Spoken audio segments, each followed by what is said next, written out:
En direct des Thermalies 2016, je vous accueille, Pierre Jalle, sur le stand du guide du thermalisme. Est-ce que vous pouvez vous présenter et nous dire ce que vous faites ? Alors, mon nom c'est Pierre Jalle, effectivement je suis directeur général de Thermes Auvergne, qui est une structure qui regroupe les 11 stations thermales d'Auvergne.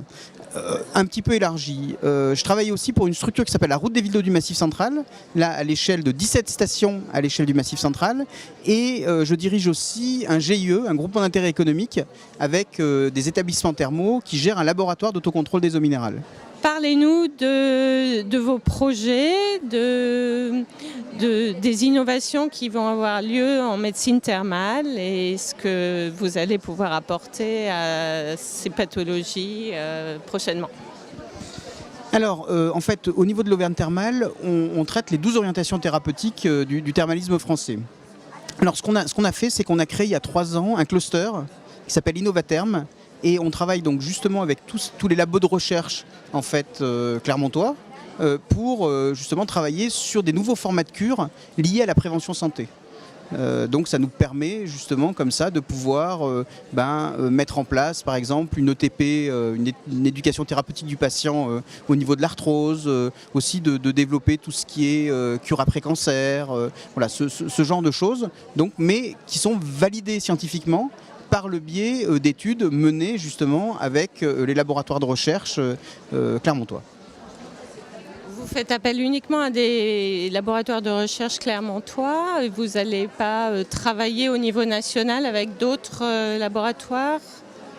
Alors, ce qu'il y a, c'est que c'est un cluster régional. Donc, on travaille parce qu'on a très bons laboratoires au niveau de la région et justement, et qui ont vraiment des compétences, que ce soit en nutrition, en prévention santé, sur tout ce qui est activité physique, etc. Donc, on a la chance justement à Clermont-Ferrand d'avoir toutes les compétences. Mais à côté de ça, ça n'empêche pas justement de répondre à des appels d'offres à l'échelle de la FRET. Et là, ce sont des appels d'offres nationaux. Et là, à la limite, on peut travailler justement avec n'importe quel laboratoire de recherche. Quels sont les projets immédiats que vous menez sur l'ensemble des stations thermales ? Alors, en termes de projets, là on travaille à l'échelle des stations thermales sur un nouveau positionnement des stations qu'on a dénommé en fait les stations thermales de pleine santé.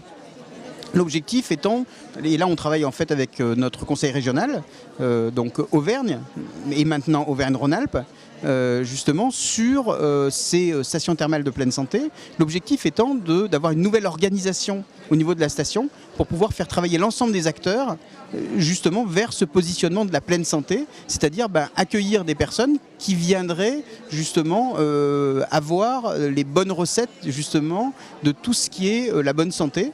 Comment est-ce que finalement on arrive à maîtriser son capital santé tout au long de sa vie ? Est-ce que ça implique des activités complémentaires à la cure thermale ? Complètement. En fait, on s'appuie évidemment sur les soins thermaux, mais c'est tout l'environnement aussi de la station qui est touché. Donc justement, en termes d'alimentation, l'alimentation santé, en termes d'exercice physique, en termes aussi d'activité et de loisirs. Parce que l'objectif, c'est justement de toucher des personnes qui ne sont pas forcément d'ailleurs malades, et qui ont relativement besoin justement de conseils pour ne pas l'être. Parce que en fait, le constat aujourd'hui, c'est qu'on a une espérance de vie qui est relativement longue, mais ce qu'il faut voir, c'est l'espérance de vie en bonne santé.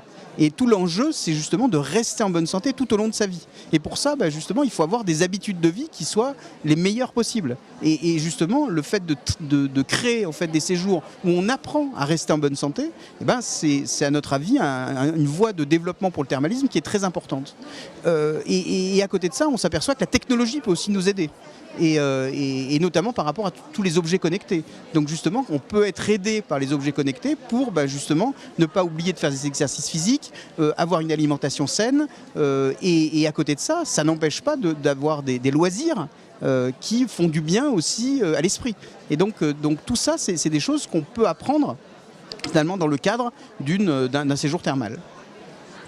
Donc en fait, vous espérez atteindre de nouvelles cibles de curistes, en fait. Alors exactement, ça peut nous permettre justement d'atteindre des cibles plus jeunes de curistes, puisque ce sont des gens qui n'ont pas forcément de pathologie, mais et aussi d'atteindre des familles. Donc on est là aussi pour travailler la destination touristique. La destination touristique, mais dans un positionnement très spécifique, qui est justement cette notion de pleine santé. C'est-à-dire, on le sait très bien dans le tourisme aujourd'hui, les gens, ils veulent pas bronzer idiots, entre guillemets. Ils veulent venir pour apprendre ou faire des choses. Et bien là, on va leur apprendre finalement à se maintenir en bonne santé, et on pense que c'est une tendance qui est très lourde aujourd'hui. Et justement, quand on parle des objets connectés, aujourd'hui, il y a plein de choses qui commencent à exister, plein d'applications qui se font dans la santé. Mais le problème, c'est comment est-ce qu'on apprend à l'utiliser, ces applications. Si on est dans un séjour où justement on vous apprend à utiliser et à mettre en œuvre finalement cette application, ces objets connectés, pendant une semaine, pendant 10 jours, et bien quelque part, vous vous retournez avec une application qui va vous être utile, parce que vous l'avez compris et vous pouvez l'utiliser pleinement. Ça veut dire que vous mettez en place des ateliers pour apprendre à utiliser ces objets connectés ? Ben, c'est ce qu'il faudra faire. Alors on est là justement dans une phase prospective, et c'est justement tout l'intérêt de pouvoir voir comment l'établissement thermal peut être une plateforme dans laquelle justement on peut accueillir la personne et lui faire un certain nombre d'activités parallèles à la cure qui lui permettent justement d'améliorer son capital santé. Eh bien, est-ce que ça nécessite de nouveaux investissements et de nouvelles structures dans les stations thermales ? Alors, ça nécessite des investissements, mais ça nécessite aussi du savoir-faire. C'est-à-dire que pour ça, il va falloir avoir des nouvelles compétences, donc finalement de la formation. Donc c'est pour ça que justement, notamment dans notre région, dans notre grande région, il va falloir qu'on réfléchisse justement à voir comment est-ce qu'on peut être aidé à l'investissement sur ces nouvelles compétences, sur la formation, mais aussi évidemment des investissements dans les établissements thermaux, parce qu'il va falloir là aussi créer des espaces nécessaires à ces nouvelles activités, et comment on va pouvoir justement promouvoir et faire connaître finalement ce nouveau savoir-faire des stations thermales.